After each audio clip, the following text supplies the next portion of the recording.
Hello, folks. It's another Thursday here in the Gregorian calendar. It's July 19th, 2018. This morning, we're looking at the Nigeria-China currency swap, a detached opinion. Now, if we appreciate the current slump in the value of the national currency, the naira, against the dollar, and the attempt to arrest a further plunge, then a recourse to China, the second largest economy on the planet, appears to be an appealing enterprise. What this means is that our economy will move from being a dollarized one. The creative alternative will now be the yuan, China's national currency. Both Presidents Muhammadu Buhari, Nigeria, and Xi Jinping of China have signed the deal, which takeoff date is fixed at August the 1st, some 12 days from now. Both South Africa and Egypt have gone the way of the swap. Question, why should Nigeria not attempt it? This morning, I have the first of two expected guests. Let's meet and greet a chartered accountant and a financial analyst, Alistair Wilcox. Alistair, I greet you. Thank you very much, Citizen. It's nice to have me around here again. Yeah, Nigeria-China currency swap, a detached opinion. Yeah. First of all, give me an overview. Yeah, it's been in the works for a while now. I think the very first time the president visited China, that should be in 2016, if I'm not mistaken, the idea was mooted. And the technocrats and the financial experts have been in the works all this while to get the T's and the I's for us to have a streamless currency deal swap. Just like your prologue said, the objective is for us to have, like you said, a detached opinion. I mean, another angle to our foreign exchange management policy in the country. China today, it's one of the biggest trading blocs in the world. China has arrived really in the international market, in the international financial world, being the second largest economy, having taken over, coming after the United States of America, overtaking Japan, overtaking Germany, UK, and all other bigger economies that used to exist. Economic blocks, yeah. Yes, so China, it's on its own. As a matter of fact, analysts fear that in some few years to come, China might overtake the United States. So it then goes to say that those who are identifying with China in terms of their trading policies needs to find a way around of the exchange mechanism. Today, the dollar is the world-dominated exchange model after the gold, since the gold era ceased. So the dollar was now the world denominator in terms of trade. For so many years now, our economy has been a dollarized one. It's been a dollarized economy in the sense that we are an import-dependent economy. The dollarization came out of the fact that we're an import-dependent economy. It gets worse by the day. I remember back maybe in the 70s, 80s, up to the 90s, we hardly talk about dollar because we're still self-sufficient. We still believe in ourselves. We eat, we grow Nigeria, we eat Nigeria, we are Nigeria and all. But as the day goes by, more of our needs come now from overseas. We now begin to think that when it comes to overseas, it's better. Oh, yeah. You know, so it becomes a dollarized economy. And then with the advent of a SAP in 1986, when the Bangladesh administration introduced SAP, it opens everybody's eyes to the currency dollar. Before then, who hears of dollar? I mean, it was when this SAP thing came through publicity, wrong management of the publicity, everybody now talking of dollar. Was the SAP idea particularly objective? Was it an objective one? Well, the SAP yes, itself. At that point, yes. At that point, every country is going through some economic restructuring. SAP is a form of economic restructuring. Yeah. Because of the fact that earnings of countries were dwindling, especially the third world countries. Now, let me break SAP down, Yes. which you know. Yes. Structural adjustment program. So structurally, Yes. did we adjust? That's the question now. Well, that is for maybe another academic exercise. That is, you're asking me the success or otherwise of SAP. Other countries did it. Maybe the success rate achieved by other countries or other jurisdictions might be different from what we had. Oh, okay, and like I said, you know, in Nigeria, everything you bring in or any good program that comes in, there are brains who also want to twist it for their own benefits. I remember when SAP started, Nigeria started with a $100 million injection into the SAP program. Our neighbor Ghana started with 4 million. Okay. But I think Ghana had more success than Nigeria had. Had to do with size, population? Not size. I think it has to do with the people, the determination of the people, our corruption level, because SAP is filled with corruption, really. There were a lot of round tripping. There were a lot of people abuse the system, really. So today we are where we are. Where we are today because we sowed the seeds many years ago. That's the citizen. There were a lot of deceptions. Yes, good program, but very poor implementation, poor objective, poor motion, poor notions, poor motives, in implementing very sound, good programs, which others do, and had a considerable measure of success. So that is how we could become dollarized. Everybody now talks about dollar. So right. and again, because we become more of import dependency. Everything, toothpick, drink, water, matches, we want to bring from abroad. So we become a dollarized economy. So of course you have to use dollar to pay for those goods and services. Okay, as we sit here, you and I, how balanced is the trade between Nigeria and China? No, very, very imbalanced. China only buys oil from Nigeria, while we buy every other thing that you think we can need. Today, China is one of the biggest trading blocs. I don't have the figure if they were taking United States and other world powers in terms of trade. I know the U.S. is not happy with China. Well, they will not be happy with China because nobody takes your food and you'll be happy. And that's part of why Trump is popular, because he has been able to galvanize the American public and make them believe China has been their problem, and other party leaders have danced to China's angle in terms of trade, and so China is really, really advancing. And don't forget, citizens, if you just take a no too distance back, maybe 10, 20 years ago, China was not like this. China was still evolving. They were core communist state, very core communist. Every factor of production belonged to states, and so they were just evolving. Japan was stronger, was bigger than China. I think Japan came second. After America, Japan was second. Japan came second. But you see, what did they do? They shut themselves in, evolved a lot of technology into their system, a lot of innovations, and then they now launch out to the world. After a deep introspection and took hard work internally, well-controlled, structured, well-controlled. So it was a threat to the United States. But by the time China launched, this version started maybe about 10, 15 years ago. You remember after the Tiananmen Square issue that happened some time ago, that's when China began to open up. June 1987. Yes, that's when China began to open up to the world in terms of trade, in terms of economy. Politically, they still have their political structure. They are not yet democratic. They held on to their communist government. But economically, they've opened up, and today, China is everywhere. Especially, they've dominated the African space. Remember that even the United Nations headquarters, the AU Nations headquarters in Addis Ababa was built and dominated by China. I hear that this deal will benefit businessmen the more, and so can you speak the language of the businessman? That's vis-a-vis the Nigeria-China currency swap. Yes, I'm not a businessman. I wish I could be one, but mainly importers of goods and services from China. And this revolves more around the small and medium-scale importers, who, before now, Chinese has to price their goods in dollar for us to have a conversion in Naira.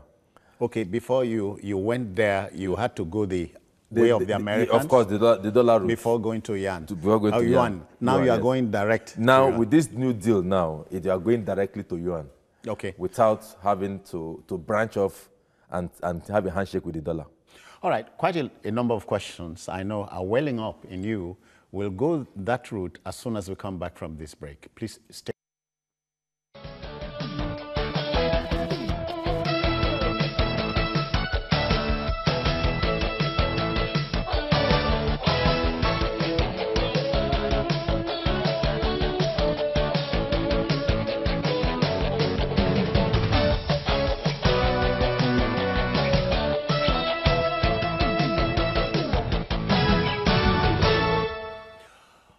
All right, folks, welcome back. Don't forget the subject matter, the Nigeria-China currency swap, a detached opinion. We are joined now by a stockbroker and economist, Mukhtar Mohammed. I greet you, Mukhtar. How do you do? Sir. Very good. Okay. I hear the integration of the yuan will help shoring up the value of the naira. And so you are wondering if to believe the president? No, I'm not wanting to believe you. This is just economic terms, Okay. demand and supply. Once demand goes down, definitely the other effect take effect. When supply goes up, the other effect takes effect. So I don't think there's anything to worry about that. That will definitely happen because It's a natural process. it's a natural process because, like he rightly pointed out, we run a dollarized economy. So now we are going to see a shift because about 80 to 90% of our goods comes from China. So now the pressure on the naira to the dollar will become less. But the only challenge that we have is how CBN is going to balance the trade volume, like he said. The trade volume itself is going to be a challenge because we are doing more trade than China are doing with us. So we need to see how we can balance that volume. I think that's what they will be looking at. Then in terms of China doing business here, you could already see that whatever China is doing here has to do with most about our PPP, private-public partnership, whereby they are helping us to build a rail, they are doing major construction roads, which are very huge projects that involve a lot of foreign transactions. So I think that's where the government will be using to balance up the defects that they will have in terms of the trading area. I think that's it. So for the businessman, this appears, especially the businessman who is not heavily schooled in this mathematics, how does it profit the man in Aba, Owerri, Calabar, and so on?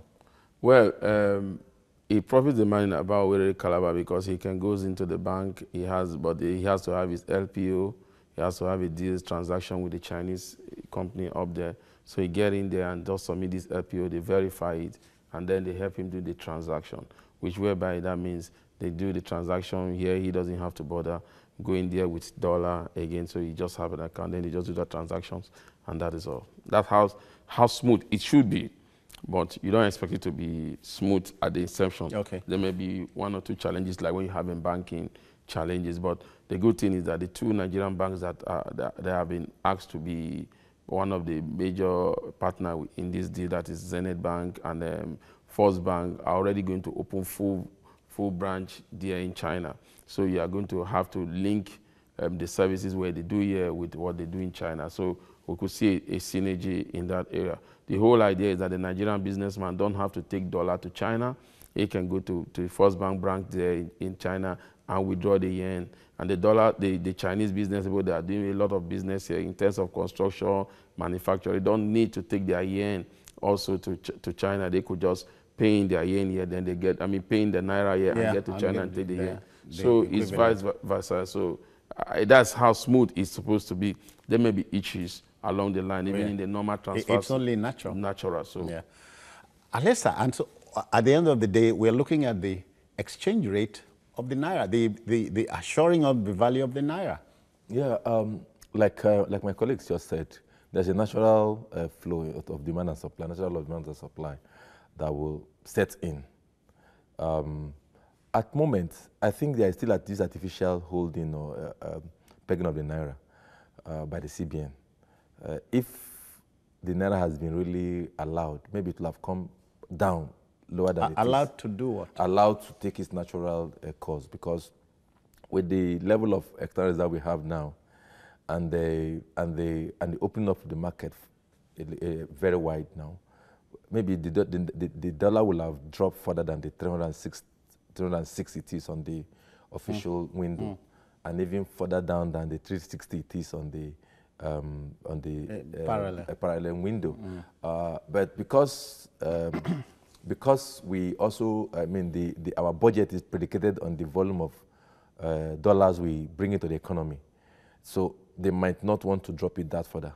But as a matter of natural consequence, okay, the CBN is being cautious. Being cautious because if today your naira exchange it at 200 to the dollar, you're going to have for sharing or for or for running of your government or company. I mean, X dollar times 200.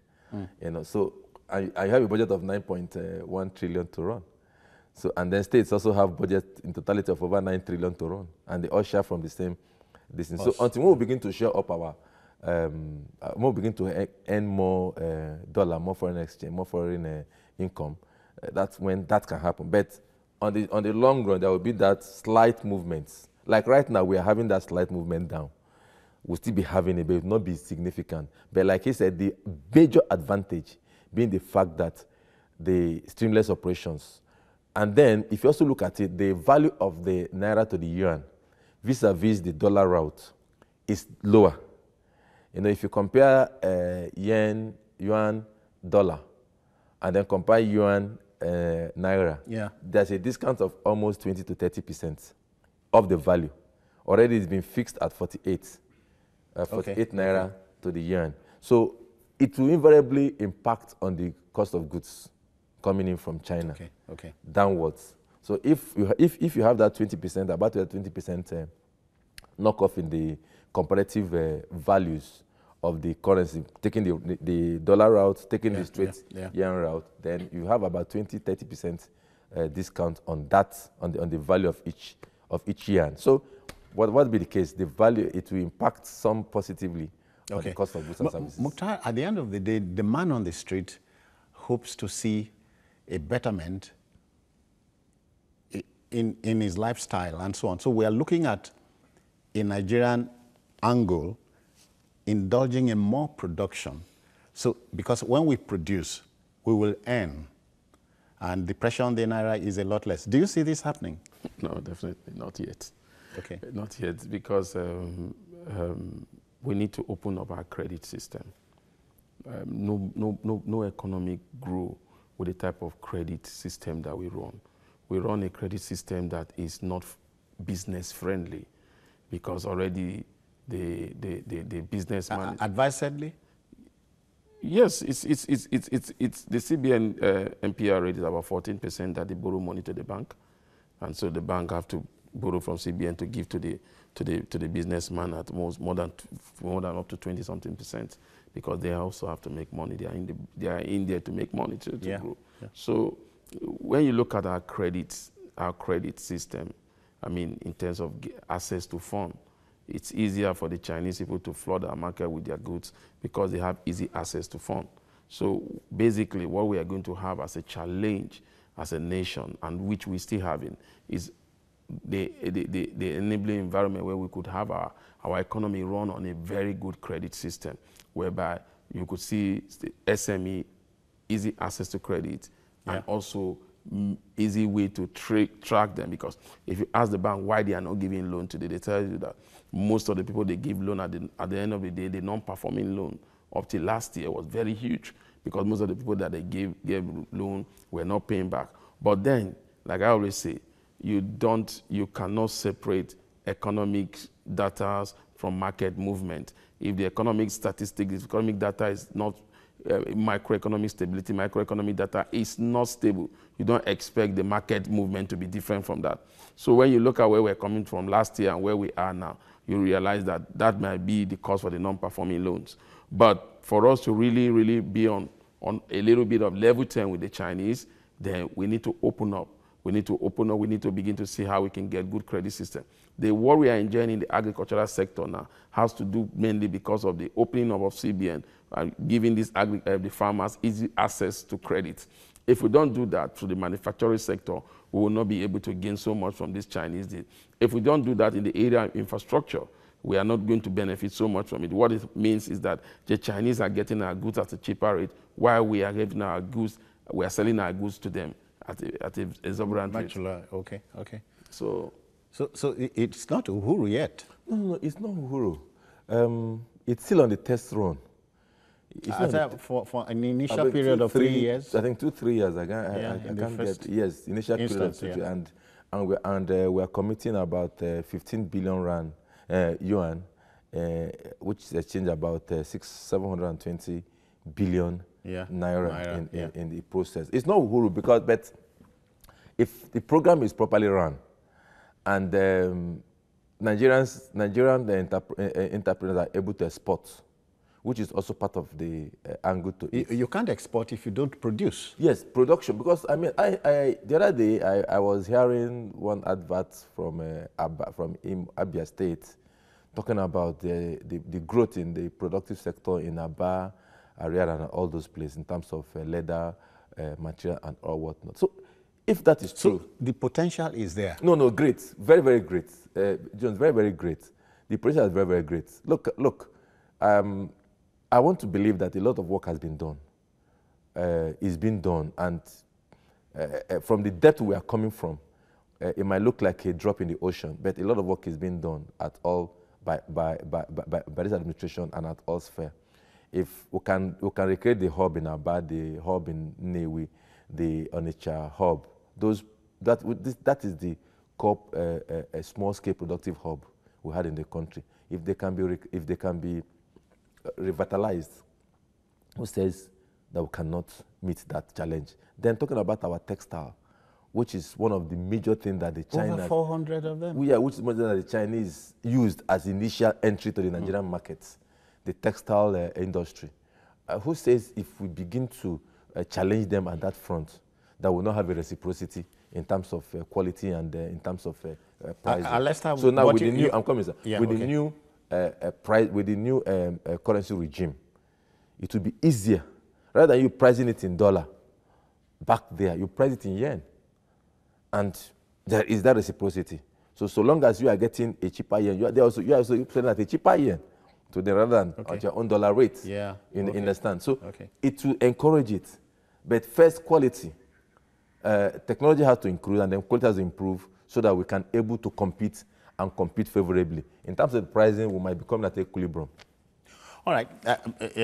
Mukhtar, let me take George. George, good morning. You are calling from Ikeja here in Lagos. Welcome. Good morning, Citizen Jones. Yes. And good morning to Alesta. Alesta and Mukhtar.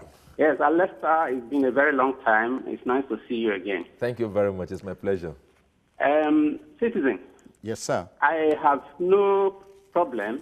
It makes sense to me that the currency swap deal is coming up because ordinarily, where the volume of trade is high, the economic benefit should be to a large population like Nigeria when we shun the dollar, or so to speak, and deal directly with where 90% of our trade exchange is coming from.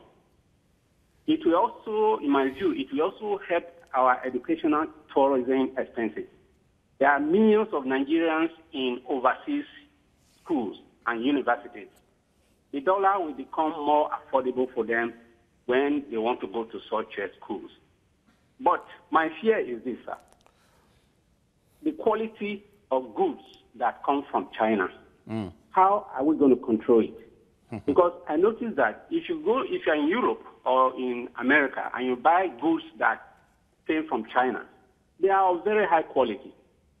But the same Chinese goods that come to Nigeria are so inferior. If it is this liberalization sort of that is coming up now in currency exchange, we boost the trade. How are we going to control the quality of goods? Yeah. I don't know what the government is thinking about that. Perhaps Mukhtar will be able to help us on it. All right. Thank you, George. So yeah, quality control. But I'm wondering if George is talking about a pre-currency swap or post-currency swap situation. I think it's both ways. Look at the pre and look at the post.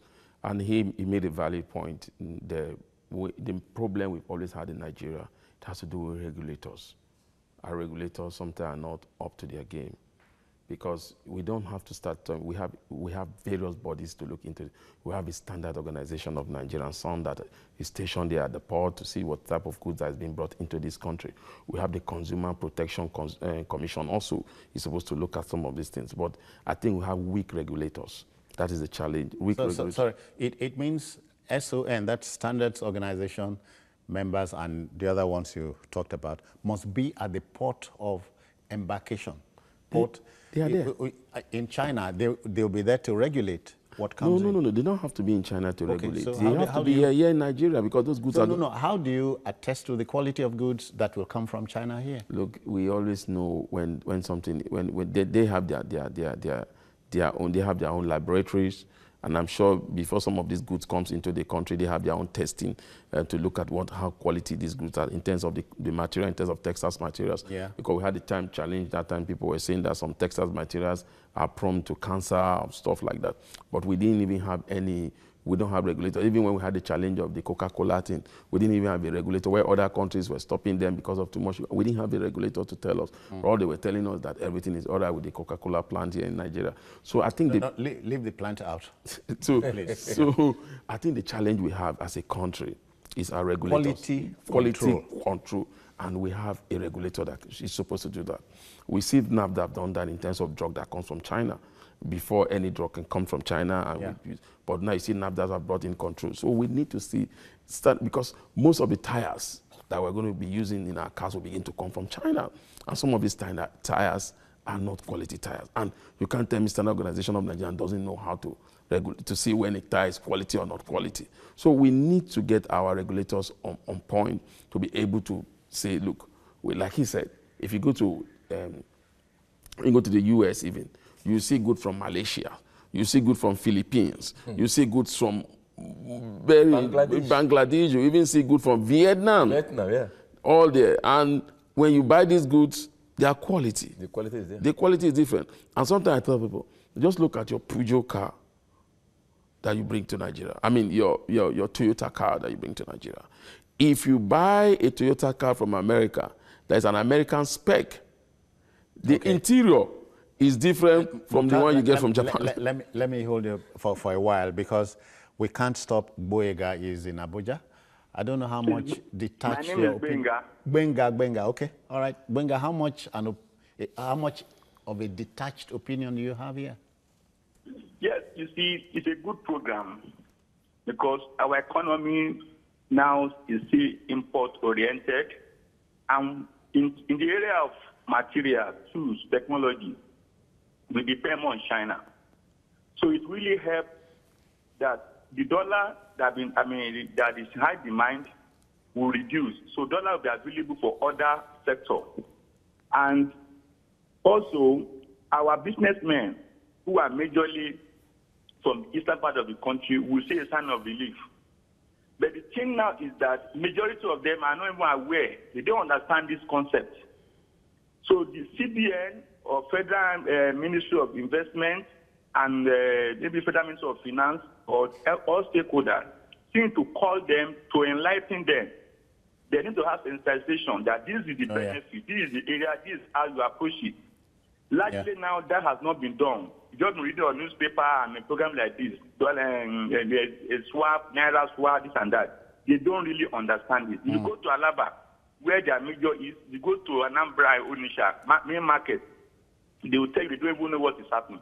These are the people that this need to benefit, and we need to see how we can reach out to them and make sure that they understand this, so that before the end of this year, you have to reap the benefit of it. You said dollar will crash when all these things are taken care of. That's my own. Benga, President Trump is listening to you. But he's made a valid point. No, very valid point. The National Orientation Agency, the Ministry of Trade and Investment, they have to go to town. More like the town crier. Yes, just if I have to dovetail from what my friend just said, we have too many agencies, but poor quality work and poor service delivery that characterizes those agencies. As of today, this deal, like I said, it started since 2016. Go back to 2011 from my records. You know, the last but one CBN governor. He said it was the idea way to go. Yes, that's the topic of we had a sizable percentage of reserves were in yen, in the yuan, not yen. So what happened? I think that it was the political will to carry on. Or, I mean, maybe somebody at the helm of affair didn't buy into it. And don't forget, he was not persuaded enough. No, most of our economic management team, they are from the Bretton Woods Institute, so they always protect their own. But maybe now that we're having a neutral person. Okay, from a different institution. I don't think from a different angle. I'm just playing the devil's advocate. Yes, no, I'm just trying to do conspiracy theory here. But really, it's. I mean, if this government felt it should be that way, and there are examples like say South Africa and Egypt. I'm wondering how it has paid off for them. Yeah, they have gone through that route. I'm sure whoever is in policy management of the country will have gone to understudy some of those challenges. And all you do is to do a copy and paste and do some form of tweaking where you see the issues there. But talking really about regulation, my main challenge is, do they even have the capacity to regulate? Like for instance, the company I do some capacity and the will. They might have the capacity because you need technology, you need certain equipment. Alessa, okay. Don't let Mukhtar run away. He's in Kano. Mukhtar, I greet you. Welcome. Hello, Mukhtar. Hello. Good morning. I greet you, sir. I greet you all. Yep. My contribution is that this deal or this project, how long? What is the timeline of the project? That is one. We should understand that China is a producing or production country while we are consumers in Nigeria. We consume what they produce. And what they produce may not necessarily be measured in terms of value. So our agencies must be up and doing. And one particular or important thing that we should consider is that we are a developing nation. Now, for how long will this project be? Because one day we are expected also to export. We cannot continue importing, that we should rely on others to be serving their economy while draining ours. Yeah. So my question to this is that, for how long? Okay. Or what is the timeline of this? Mukhtar, okay, thank you, Mukhtar. I hope you are done. But just to tell you, it's for an initial period of 3 years. And I hope, Mukhtar, you realize China does not have cassava. We have yam and all that. It's a two-way thing. The idea is to make sure trade between both countries is balanced. And streamless. Without hassle. You don't worry your head about the dollar. The dollar. That is the main catch here, in that you want to have some form of streamless. But you must get certain things right. Yes, you must get certain things. Like I said, we're talking about regulation and capacity. For instance, we talked about tires coming from China. How many do a son have a quality control laboratory to test tires? I don't know. A company I do some. Oga, I'm sorry. I hope you don't take this personal. No. know, but you had a Dunlop here. You had a Michelin here. Well, they died. Please go on. They died. They didn't die. They were killed. Okay. Yeah. Now, like I was saying, there's a company I do some consulting job for, and they import some gadgets for car tracking and from where? From China, for car tracking and speed limiters and all whatnot. Do Sun have any laboratory to test, or even do safety? Federal Safety Commission has any laboratory to test the quality of those things coming in? The answer is no.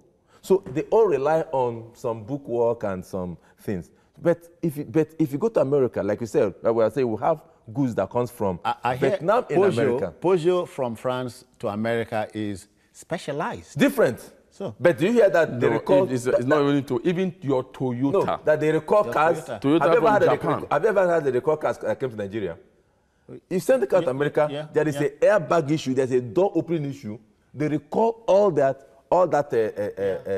That's quality control. That's quality control. But in Nigeria, we are not there. But because we just felt we are hungry people, let's just do it as we like. Dumping. We cannot continue. You are hungry people. No, I'm not. I'm not. Gentlemen, so it's about the will, political will, to go the whole hog. Because at the end of the day, it will pay government, because a lot of pressure will be off government. And the businessman can smile, and goods and services prices would go down. Sorry, just before you take that, just something a thought based on what the last speaker said. You know, there are about 43 goods that were banned. Okay. In this policy, Yeah. those goods remain banned. It was explicitly clear. Including pencil, Yes, those goods remain toothpick and so on. banned. So they will not be liable to to bring them. Yes, to payments based on those. And remember that that is regulated. There are, you open your LC in Nigeria, the corresponding bank in China, which is First Bank, Nigeria, the two Nigerian banks, First Bank, Zenith Bank. Then you have Stanbic IBTC and Chartered Bank. They will have a full-fledged office. So it's even advantage because we have First Bank in Ghana now, in China, run by a Nigerian MD or something. Zito Zenith Bank. And maybe as the time goes, we might have other banks that may qualify for the deal. Maybe I'm sensing a GTB or a UBA joining the transaction. Don't advertise it. No, so that's part of the issue. Mukhtar, so as I said, if I might go back, you killed Dunlop Michelin here, and they resurrected in Ghana. Your Nigerians are there. So Ghana is more quality control conscious. We are not. And we are going to this. No, let's look at why Michelin left Nigeria. They didn't leave Nigeria because of quality control. I think the main challenge they had is infrastructure, which has to do with power. And at that time, again, it also has to do with regulators, because at that point, they realized that it's cheaper to bring in imported tire. They were allowed to import tire from other countries. It was cheaper for them. Those people that import cars, the tires were cheaper for Nigerians to buy than the Michelin or Dunlop tire that was made in Nigeria here. And you know, as the story goes, it's only in Nigeria that a dealer in any of these goods, when you go to Ladipo market, will tell you, look, the Tokumbo one is even better than the original one. What a tragedy. Great tragedy. David is here. I greet you, David. Welcome. Hello. Yes, sir. Good morning, sir. Yes, sir. I greet you. I'm calling from Ujudu. Okay, then. Yes, concerning this your swap deal discussion that I'm watching on TVC, what my contribution is this. The whole scenario and idea is very good and okay, but I would like you to also to put emphasis and more attention based on every institution or agency that will be in control of this whole process. Because what the major factors or the major content that can influence these actions are the agency that will be in control from the point to the low point. Okay. Essentially, I imagine he's talking about quality control. Control, you know, it's key here. Yes, and another thing we shouldn't think, because Nigerians we are very fast at saying, no, the naira, the dollar will go, the dollar will go, and the naira and the dollar will start competing at a competitive rate. We should not forget that the highest demand of the dollar as it stands still is the petroleum sector, the importation we do of petroleum products. And that is not part of our swap deal with China. Okay. So we should, the only way we could control that is when we have our own refined product right They here. are working. Yeah, You have refineries there and they are working? No, we are going, you see, all they talk about, we'll soon begin to refine product in 2019. We'll soon begin to refine product at that first quarter of 2020. It's just based on one factor, that Dangote refinery will come on stream. That's what the government is depending on. No, they are looking at that as the start-off point, whereby once Dangote is successful with his own, other major players will want to have their own refinery. Minor players. So whichever way, but I think we shouldn't lose focus of that way. When you, like he rightly said, I try to sample some of my friends that are into import and export of some of these goods. And the thing you get from them is that, so by the time you import this good, that means the kind of tax you'll be paying now will be high, because they can easily trace your tax and all these things. So you see, they're always looking for a way out for shortcut. A shortcut to Nigeria. So that's the Nigerian good problem. programs, but people want to circumvent and find a way to dip in and get. And again, he was talking about this, or Ikola was talking about. He was talking about education. What we've forgotten now is that, go and look now. The import of Nigerian schooling in China is increasing by the day. most Nigerians are no more sending their children to the US because a plus? It's a plus. It's a plus. Good, okay. Yeah, cheaper school fees. Okpeyemi is here. Good morning, sir.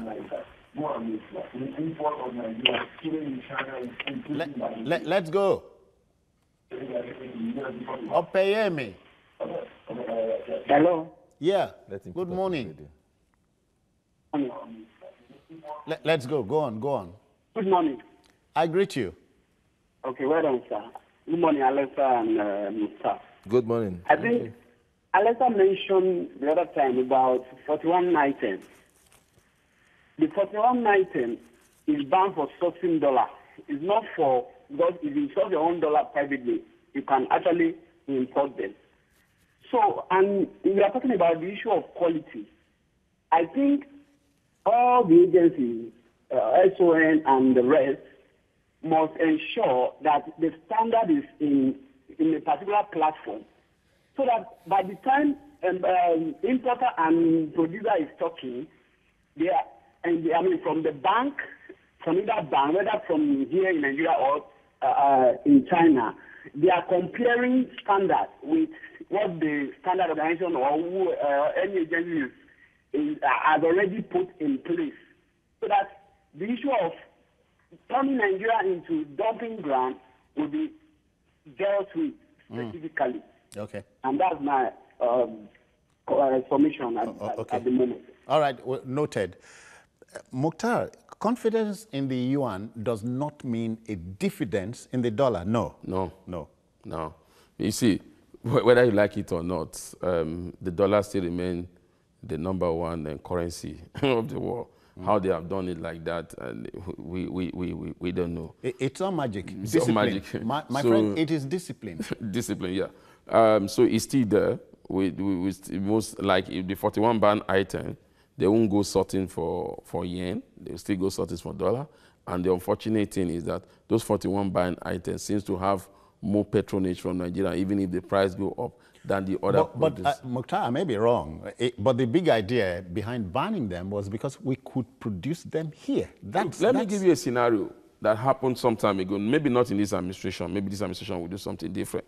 Remember there was a time they banned importation of furniture into this country. Oh, yeah. And I know of a big furniture person that was into furniture, decided to go and put up his own furniture company in Abeokuta. He was at the point of putting up the structure, doing it, even liaising with foreigners to come and partner with him, most of those people that I was buying furniture with. Within 2 months, that policy was reversed. And then you could import, now they say you can import it, and just that the charges, if you import it, will be high. So, and no matter how much you do your business, are we wired that way? Is that Nigerian? Look, a typical Nigerian doesn't want to go through the process because it's always a difficult process. We don't like processes. You can see it in governance. We don't want governance. We don't want processes. We want to shortcut. We want to build strong men. You want to say, look, I'm strong in this area. You want to bring in your goods, and then sometimes you don't blame them because they're looking at the cost of production of these things. When you talk of where you have to do power 24 hours and you need power, then you have to power your gen, you have to power it with diesel, you have to buy a generating plant. And they are saying, look, by the time you factor all this cost in, the cost of importation is cheaper and you make quick gain. And they are into business to do that.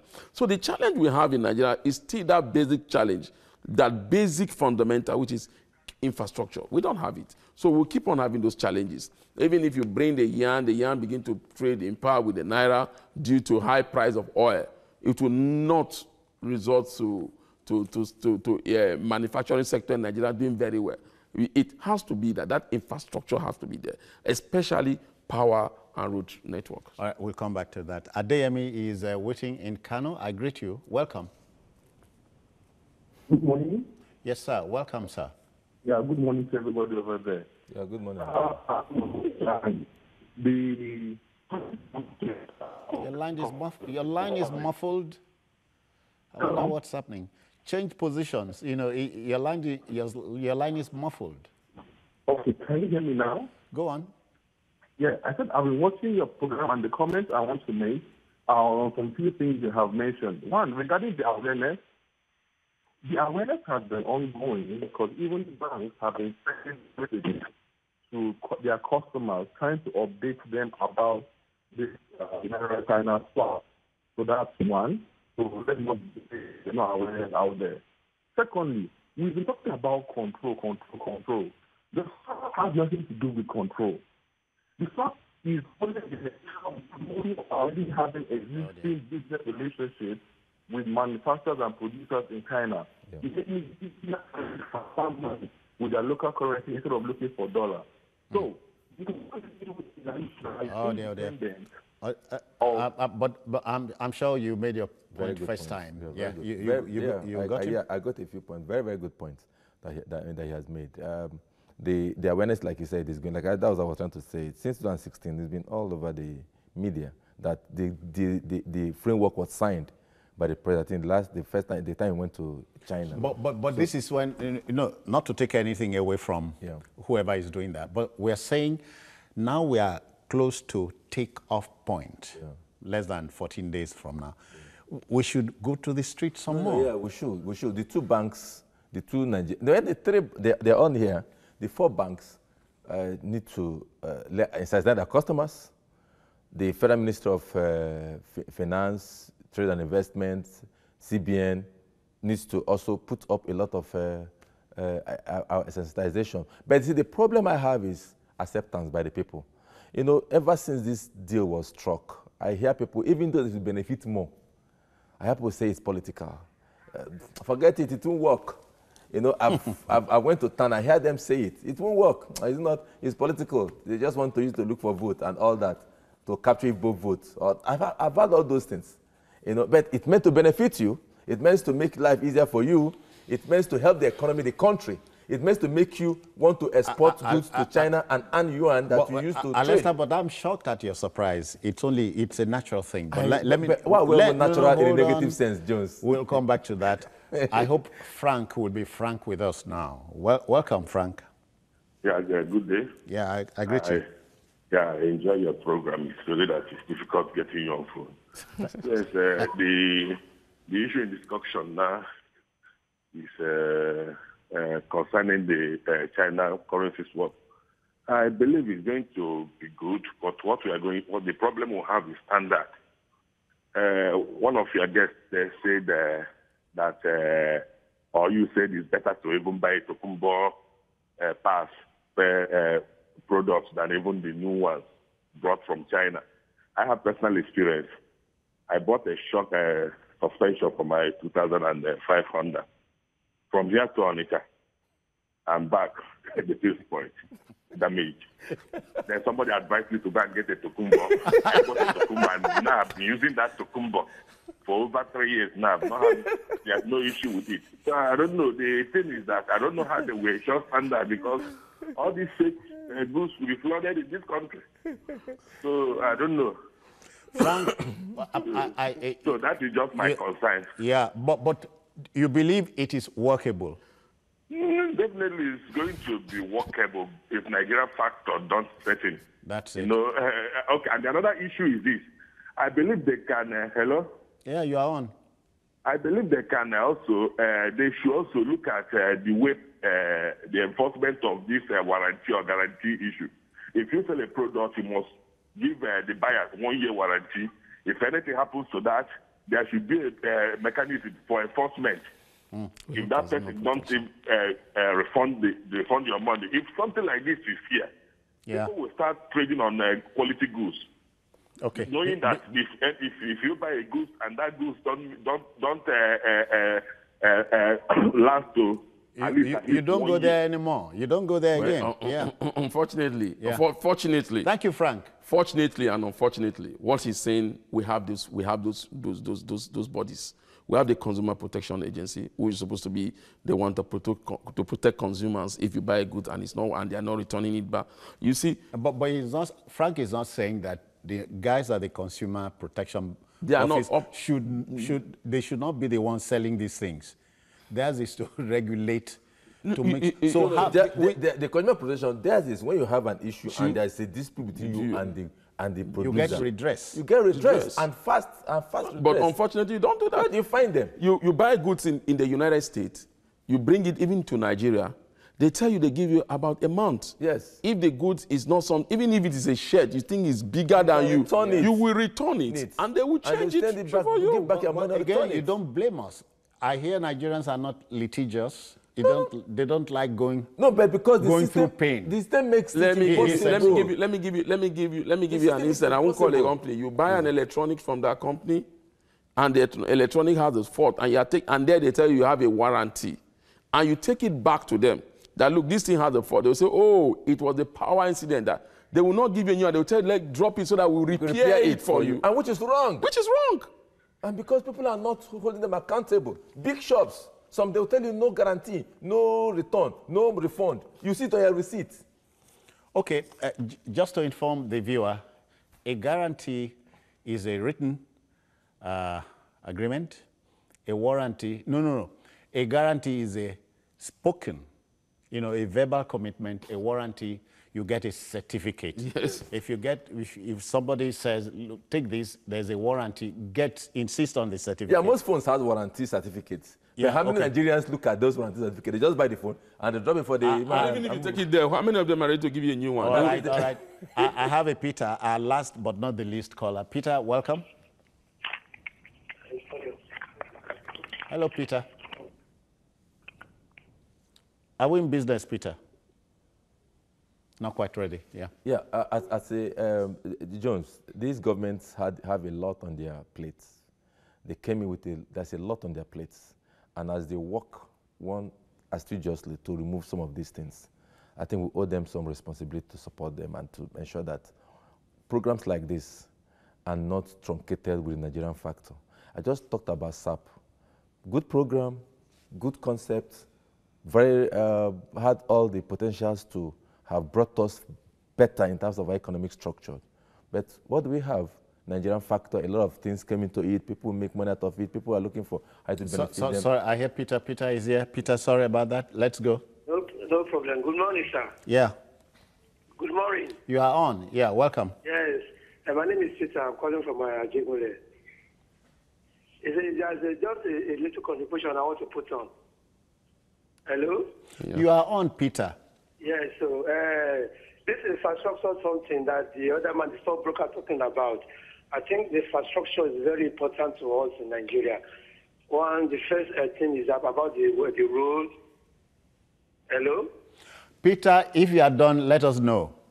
Yes. I mean, the caller, the man in your screen, the man, the stockbroker man, I love the way he's talking about the infrastructure. We're talking about the road. Hello? All right, Peter, I think you've made your point. Yeah, so whatever objectives government brings in, yeah, especially that will better our laws and help people. You're winding down. Yes. Yeah. That will help people to help the economy to grow, make people be more responsible. I think we should support it wholeheartedly. Those that will be the direct beneficiaries of it, if you thwart it, then you will kill the program. It's a 3-year test case. So if after 3 years and it's successful and we can see the dividends, it continues. And so more people benefit. So the early beneficiaries should have that responsibility to support the government and make sure that this program succeeds. And we find ourselves in a better stead in the Community of Nations to do what is right all the time and be successful. Yeah, Mukhtar, as you close, one major catalyst is power. Yes. Power and more power. Yes, and we'll get there. In terms of power, it's a whole date issue, and I think we are already trying to work that out with it. Power projects we have all about. I believe that when those projects come on stream and we are able to develop not just the generation, we shouldn't forget that the transmission is the main issue now, not even the generation, because we are generating, but we cannot transmit all we are generating. One thing I always say as my rounding up... Don't play away distribution. Distribution is key. That's what I'm saying. You said generation, transmission. Distribution is key. Okay, generation, transmission, and distribution. But you can distribute only when there is transmission. That is where that's where the emphasis is. And transmit only when there's and I want to say one thing, like he rightly said, I like saying it, and I say it every time I'm on your program. 2 things you don't play politics with. You don't play politics with your economy. You don't play politics with your securities. Once it has to do with economic and security of this nation, let's all come together and see how it will work, because it's not only going to benefit our own generation alone is going to benefit the future generation. I wish I can take both of you, keep both of you in China, so you can be sure, we can be sure any if you have good, any good that if comes you have in. the visa, I'm ready. And the ticket. Okay then, Mukhtar Mohammed, many thanks for your time. Always a pleasure Lester being here. Wilcox, It's I thank always you too. my utmost pleasure, citizen, anytime. Now, folks, you know, the Naira is still troubled. What it gains in speed, it loses in distance. So we have to help the national currency, the Naira, look beyond the swap. I'm done. There's another program tomorrow. Please join us bright and early. And so on behalf of the Backroom Boys, let's say thank you for watching. Bye-bye now.